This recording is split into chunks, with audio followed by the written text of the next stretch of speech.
This is an analysis of a week of training for a range of motion individualized programming athlete. Just having a look at a sample week, some of the science and reasoning behind the programming, and some of the components that form part of ROMIP. So this is basically an athlete who has a bias towards barbell work in their programming. So this means that the barbell stuff is a weakness. The main weakness that we're biasing towards here is Olympic lifting, followed by powerlifting, body weight with a strength of work capacity. So to reflect that, you'll see a bias in this program towards those areas of weakness. We further have a bias here from a micro point of view towards squat strength and pull from ground power. So posterior chain power through power clean and power snatches. So you'll see a bias towards those movements as well. So if we look at a general day of programming here, you can see each session begins with a dynamic pre-exercise routine. This basically looks at the degrees of freedom or the movements at all the joints involved in training for that day and moves them through an active range of motion. From there into movement progression, working towards full weights for all movements and building to the full movement with correct technique and bracing strategies. You can see here there are 3 parts of training for the core training for the day, AMA, B, and C. Then an exercise improvement program, which you'll see every day. You'll see in this case it's strict handstand push-ups. And then the session finishes with movement therapy work. This is focusing on the major issues that we see in that athlete. So to correct some of the underlying dysfunction, which can't just be coached out of the athlete. And then movement recovery work to finish, focusing on identifying the movements that have been used most in that session and the muscles that activate those movements, and doing a little bit of deep tissue, soft tissue, self myofascial release. So let's have a look at the composition of the sessions themselves. Firstly, AMA. This is a powerlifting session. So part A and part B, we take a lot of the research done as part of the conjugate method and Louis Simmons' Westside barbell work, but we adapt these to our needs. So you can see here in part A, we're working on some dynamic effort work, some speed box squats, 2 reps every 30 seconds for 5 minutes. The weight here is pretty light, 65% max, or if the athletes are able to use band tension, we're looking at 40% max bar weight plus 25% band tension at the top. So a couple of things that we are looking for here. Firstly, speed. Obviously, we're trying to generate power here. So this is about moving fast. And because power is force multiplied by distance over time, we're here trying to manipulate that time variable. So by maximizing the speed, we reduce the time, therefore increase power. With the band resistance, we're using some form of accommodating resistance here. With that 25% band tension at the top, we increase the resistance through the range, which means that a part of the range which is normally neglected, which is normally easy, which in this case is that lockout in the squat, we're now loading additional weight through that part of the range to identify and to strengthen through an otherwise neglected range. Then in part B, 1 set every 2 minutes for 5 rounds. We don't program percentages here. There is a lot of difference in terms of activation patterns. Some athletes will be able to perform a lot of reps close to their 1 rep max, some won't. This is basically neuromuscular efficiency. So we don't program percentages, we base all lifts off previous results for that athlete. So here in odd rounds, 3 deadlifts. These are conventional deadlifts. If this athlete is weak off the ground, these are done off a 7.5 centimeter deficit. If they're weak on the lockout, they will do a rack pull, pausing and resetting each rep, always with the strength work. And then in the even rounds, 5 bench press.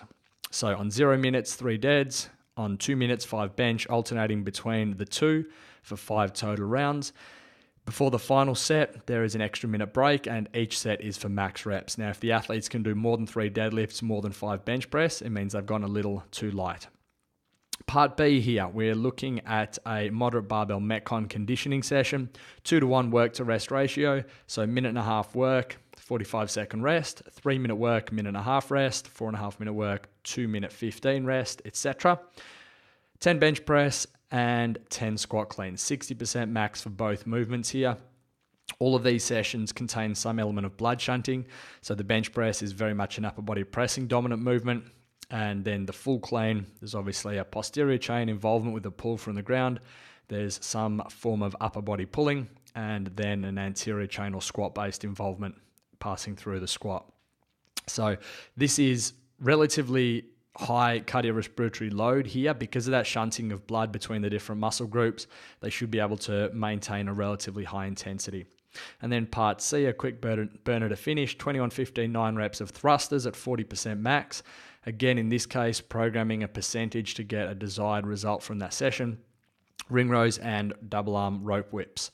The intent here, again, to blood shunt between the 3 different movements. So there's very little interference from a muscular stamina point of view, a localized muscular stamina point of view. And instead here we get the interference, the overlapping theme being that cardiorespiratory endurance. And whatever the limiting factor of a session is what that will primarily train. Then for the exercise improvement program, this athlete working on strict handstand push-up stamina. So running through a series of sessions here, just 5 minutes every day. You'll see the 3 movements that we have chosen for this athlete. Max unbroken strict handstand push-ups with a 60-second cap, 60-second rest, complete for 3 rounds. So again, just sort of greasing the groove, adding a little bit of extra work on that particular area of weakness. If we move now to Wednesday, so Tuesday was a rest day. You'll see that we have a full recovery day for this athlete on Tuesday because that's what fits in with their schedule. Same pre and post exercise work here specific to the session. Now we've got AM part A, some Olympic lifting work. So tall jerk plus jerk with a 2-second pause in the split. The reason we do this, basically a tall jerk is a drill to practice getting under the bar quickly. And then we follow that up with a jerk. So what we hope is that there's almost an echo or a shadow of that first movement, of that tall jerk, that's still circulating the nervous system as then we go into the full jerk. So it really encourages the athlete to drop fast under the bar. You can see we use that same concept in this next pairing of exercises where we first have a snatch balance with a pause in the squat. We do a lot of pause work in receiving positions just to make sure that we're identifying any faults there. And then we go into a snatch balance with a 3-second pause in the squat plus a snatch. The idea here is we take a more segmented, simple movement, that being the snatch balance, and then straight away, while that echo is still reverberating through the nervous system, straight into the full snatch. We finish this off, this session, with a 4-position clean.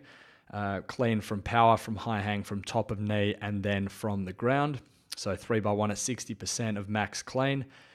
And basically, the first set, we're looking for a 2-second pause in each position, just to give the athlete time to interpret where they are and make any corrections.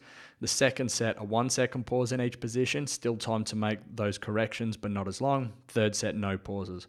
Hoping that by that stage, we have that movement set down in the nervous system and that skill is being developed. Part B, this is a short work, relatively long rest session, 1 to 2 work to rest ratio. So 2-minute work, 4-minute rest. Basically 4 power cleans at 85% max, which is pretty heavy. Straight into a 10-calorie row and then into strict handstand push-ups. So very similar muscle recruitment patterns in these first 2 movements where they then move into the strict handstand push-ups. They shouldn't be overly fatigued from the first 2 movements. So we're looking for a decent number of reps of that. Into PMC, this is a weighted body weight session. They are up to some testing, so 10 minutes to find a max strict weighted bar dip, 10 minutes to find a max strict weighted chest to bar pull-up. For the majority of our strength work, for the upper body, in terms of body weight strength, we do a lot of bar dips and chest to bar pull-ups as opposed to a standard pull-up, just because that range and the extra strength that's developed at the top is hugely beneficial. We do treat upper body relative strength like we would lower body powerlifting. So you'll see quite a lot of weighted bar dips, weighted chest to bar pull-ups. Then into a freestanding handstand ability exercise improvement program. So this is working on ability rather than stamina. And in this case, working on being more familiar in those positions. In 5 minutes, accumulating 90 seconds worth of handstands with back to wall and 90 seconds worth of handstands with front to wall. Really working on good positions here. Trying not to rely on the wall and moving as close to the wall as possible. On Thursday, we start off with a squat trainable weakness session here. So as I mentioned at the beginning of this video, this is a movement that we've identified as a weakness for this athlete, the squat strength. So we've got 3 parts here, and I'll talk you through the science behind each of these. It begins with every 30 seconds for 10 rounds, 2 jumping high bar back squats, 40% max bar weight plus 25% band tension at the top. Again, we talked about this in the powerlifting session. This is now a jumping high bar back squat rather than a low bar box squat, which we saw earlier in the week. Again, using the band and the jump to work on increasing the speed we're able to produce and also to target a range that we wouldn't otherwise target. Then at 7 minutes, we're doing 5 tempo back squats at 55% every 3 minutes for 5 rounds. The science behind this tempo, we want a 5-second lower to really work on that eccentric strength. So extremely slow here.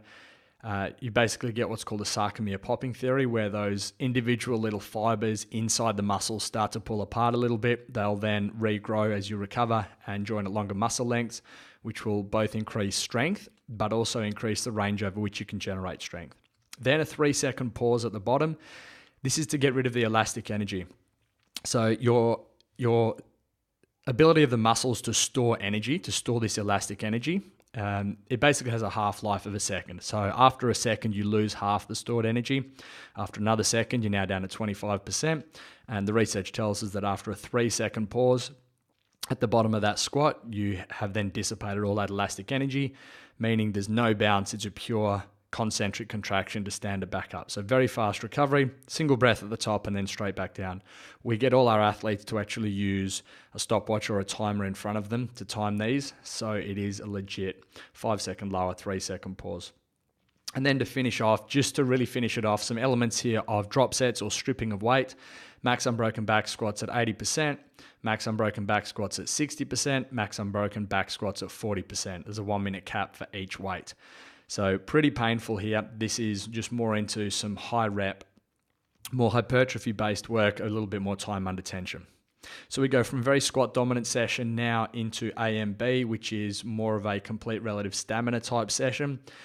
20 bar muscle ups with a 5-minute cap, then straight into 10 down to 1 of toes to bar and push-ups. The idea here being they should be able to go pretty close to unbroken. As you fatigue, you have less reps to do, therefore the intensity will stay high. Finishing off for the day, again, back under the barbell, that being the bias for this athlete. In 20 minutes, 5 attempts to build to a heavy 6-rep max of the following complex. The complex is power clean, jerk, and then a lunge with the bar behind the neck. So 5 attempts to build to a heavy 6-rep max of that complex. Touch and go, cannot rest on the ground. You'll see the third skill that we're targeting in this phase of training for this athlete is pistols. So this is now a testing session for pistols, max unbroken pistols in 2 minutes. Unbroken being going from one leg straight to the other. And this is what we use as our test of the athlete's pistol stamina. Now on to Friday. Friday is a little bit of a midweek deload day, just in terms of the volume. So you can see just the one part to training here. This is an Olympic lifting session. You can see part A of the Olympic lifting session is pretty standard across most of the Olympic lifting we do. So warming up with a three sets of a 3-position snatch pull, 3-position power snatch, 4-position snatch. The 4th position there is basically a tall snatch. So we go tall snatch, snatch from power position, snatch from top and knee, snatch from ground. The same thing for cleans. And then the jerk warm-up that we like to use is a jerk dip, jerk, tall jerk, jerk. All right, so basically, again, using that concept of having the echo in the nervous system of the movement, which then continues to the next movement. We've found that this warm-up that we've put together allows us to identify and train out most of the common faults we see in Olympic weightlifting. Then in part B of this session, take 4 attempts in 10 minutes to find a 2-rep max of each of the following.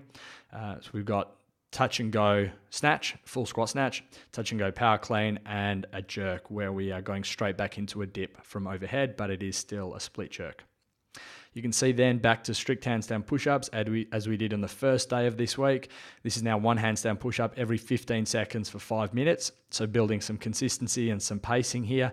And athletes will either use a band to assist that handstand push-up or use a deficit to take it to the point where they are just able to achieve that. Because this is our unloading day here in the middle of the week, you can see we've got some swimming extra credit work at the bottom of the session here. This session is 5 200s, really focusing on maintaining stroke count and time for each 50 meters. So we get our athletes to count their strokes, which is a really good, quick and dirty way to measure efficiency and to ensure that technique is falling apart. 3-minute rest after each 200 here. Now onto the weekend. Saturday, we've got another heavy barbell Metcon type session, 3 5-minute AMRAPs, again 2-to-1 work to rest ratio. We like to use this ratio for these sessions. It means that instead of just a consistent pace with one peak at the end of 15 minutes, we're able to have 2 mini peaks prior to that final peak before the end of the third round.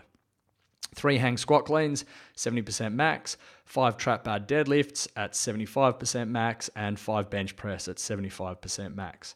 So you can see these cleans are from the hang because we know we're covering a lot of the pull from the ground with the trap bar deadlift. So it allows us to introduce another element that we can go a little heavier. Obviously those trap bar deadlifts will be considerably heavier than the hang cleans. So we can train that pull from the ground heavy. But again, with the hips being set a little bit lower in a trap bar deadlift, there's still a little bit of squat involvement, and it should be similar to that first pull of a clean, which we've removed to make it a hang clean. And then of course, bench press. Part B here, this is a multimodal session, as many reps as possible in 60 seconds for each of these 3 exercises, changing exercises each minute, starting with a kettlebell tater into a thruster. This is heavy as well at 80% max. In these multimodal sessions, we put a lot of unusual movements in there, movements which an athlete won't have done before. They're still going to be hard on the cardiorespiratory system, which is the focus, but they do teach a lot of coordination and help to build adaptability in that athlete. Ring dips here is the second movement, ball slams the third movement.